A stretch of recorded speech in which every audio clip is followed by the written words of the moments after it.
Yeah, I have to ask, like, where do you sit amongst your peers, like within this industry? Like, as we've seen, especially over the last 6 weeks, this industry has really taken off. Last spring, speaking to a number of clients that were having challenges raising money, obviously Compass Pathways propels everybody up. But this industry, as we've talked before, is just, it's developing, it's growing rapidly. But I have to ask, like, you bring up Compass Pathways, you bring up Mind Medicine. Where do you guys rank, I guess, amongst your peers within it? Well, I think, to say that with Compass being the leader in the psychedelic biotech space, if you will, Yep. with their advanced development psilocybin, and you have MindMed who are focused on their LSD program as well as their ibogaine program for these mental health illness or disorders.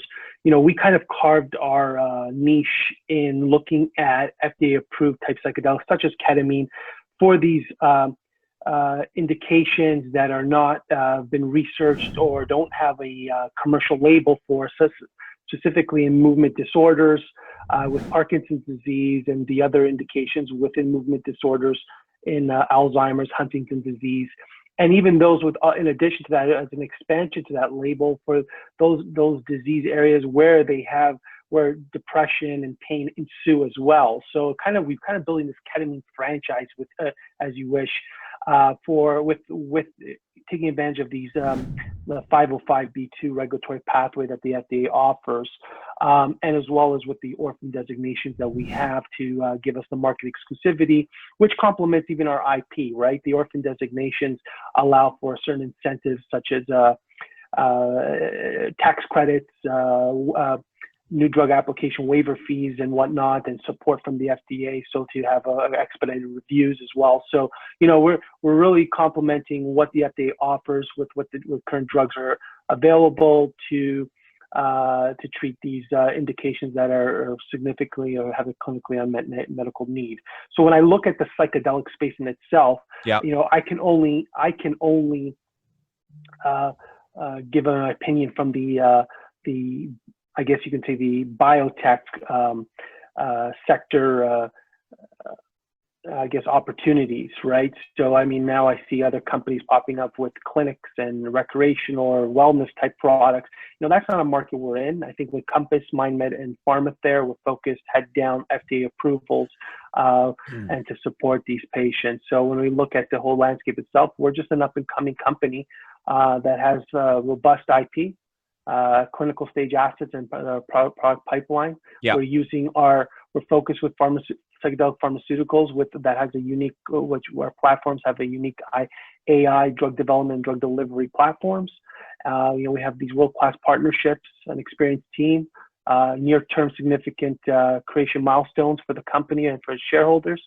And in my opinion, we're just, yes, we're undervalued compared to our peers, and we're just getting our story out there to let investors, the medical community, even anyone in the space that we're here and we're going to build value into this space. It's an interesting story. I think one thing that grabs my interest amongst players within this space is how obviously having your own intellectual property, which you've outlined. In addition to that, it's like we're in a day and age of the evolution of data. You've used artificial intelligence, as you just said, with AI, and to harness major data out there and make significant advances. So, how much should investors look into that? How much is an advantage, and how critical is it for AI when it comes to this industry moving forward? Yeah, like with our Panacea AI system, right? Really, what we're looking for, it's a driver for internal pipeline, right? It looks at compounds that doesn't necessarily shown to be targeted to these certain pathways. Like if you look at psychedelics, their pathways are the 5-HT2A receptors and whatnot. So we're looking at other indications or other pathways that may target, such as ketamine, right? And then with that, really an AI system is only as good as the available data that's out there, but also internal data that you create. And that's why we also partnered with the UHN to develop new data with these human organoid type models. We're using specific in vitro cell assays to create our own data so that we can bring that into our system so that it can learn from it as a machine learning capabilities, and then look towards inference to any certain other pathways it can target. Now, with that, we also look to combining FDA-approved drugs with these psychedelics, because what we want to do is also reduce the psychomimetic effects that, say, ketamine has or psilocybin has. So, meaning like hallucinations, amnesia, all those kind of dissociative effects that these psychedelics have. But combining with an FDA-approved drug and reducing those, or even eliminating those side effects, would be massive. Right. And we've already identified certain compounds that we're going to go with the clinic with. We haven't announced it yet, but this is what our angle is, as opposed to these new chemical entities creation, whatnot. So we're looking for low-hanging fruit opportunities. So with our system is in itself, with the repurposing system and finding new drug combinations, eventually as we validate that, then we can see ourselves down the road partnering with pharma or even anyone in the psychedelic space. Even Compass or even MindMed would probably want to partner with us to look for new uses for their LSD program or psilocybin program or combinations thereof. And, we can offer that, right? So, but I think in order to do that, we have to show that we can do it ourselves. So I look at our platform as a product pipeline driver, internal driver for us to expand our pipeline and then just bring value to these compounds or these assets.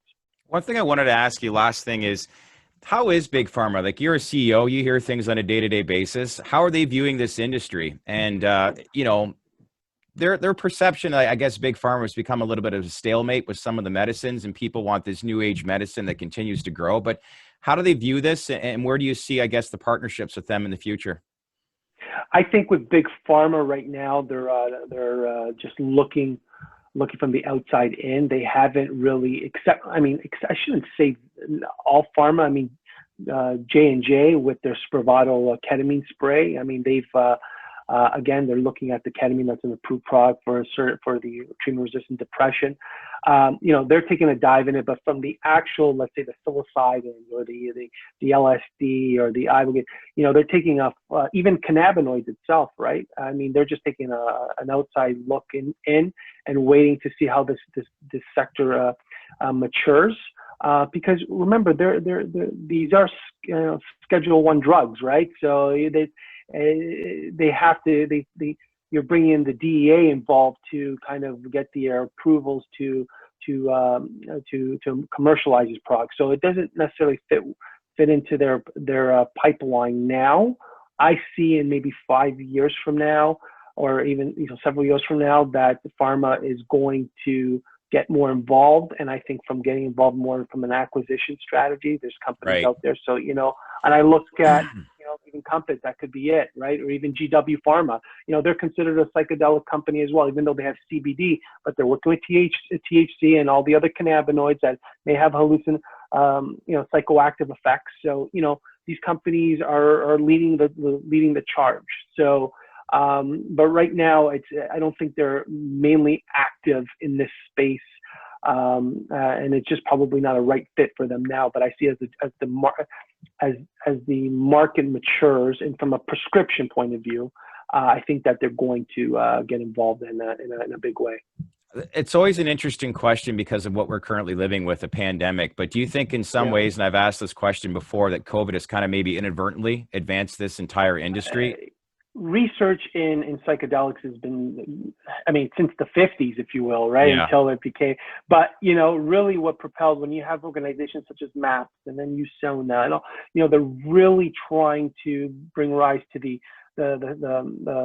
benefits of psychedelics. I wouldn't see that COVID there's probably no relation to it. Again, that's my opinion. I think it's just now it's becoming where you look at the current pharma strategy, even for depression, right? Like these patients are on these SSRIs, and That's what I mean. Severe side effects, and then they fall off on therapy, and it has its own issues. I think now it's a time where companies like us saying, okay, you know what, we need to start to bring these compounds, which we already know they've already been tested for years, and then just bring it to the market, right? And whether it's going to be without the help of pharma, or if it's without the help of pharma, you're going to have these other organizations or investors are going to say, hey, listen, let's bring this to the forefront. Look at Peter Thiel with Compass. Right. He's, that's what he's doing, and I applaud him and thank him, and and to do that is incredible. So I see that, from a perspective of COVID. I think it's just now, it's just really this psychedelic pharmaceutical renaissance that's it's happening now. We're in it.